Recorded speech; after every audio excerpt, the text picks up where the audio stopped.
Hi there! Welcome back to our channel.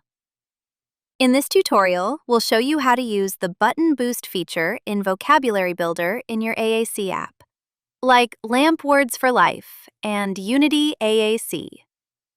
Button Boost lets you temporarily increase a button's size to support easier, larger movements. Then, as the learner improves their accuracy, you're able to reduce the size. This feature can be helpful when you're introducing a vocabulary system to a new AAC communicator. Let's jump right in. To use this feature, you'll need to make a copy of the vocabulary file. You can learn how to make a customizable copy using the link below. Button Boost is accessed within Vocabulary Builder. This tutorial focuses on Button Boost, but you can learn more about Vocabulary Builder using the link below. Select Menu, choose Vocab Builder,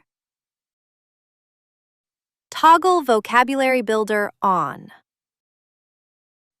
Select Hide/Show Words in Vocab. Choose the words you want to show,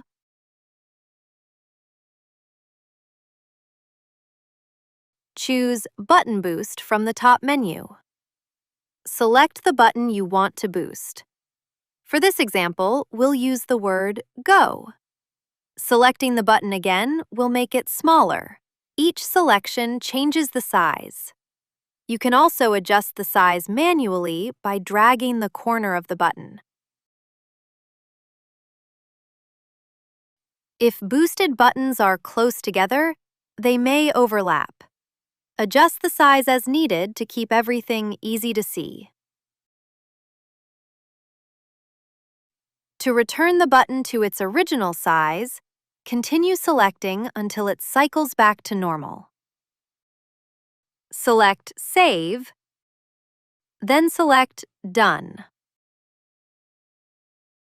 To show all words again, select Menu, choose Vocab Builder, toggle Vocabulary Builder off.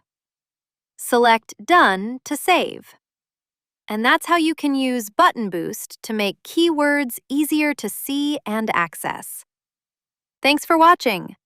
If you found this helpful, like and subscribe so you never miss any AAC tips and tricks. See you next time.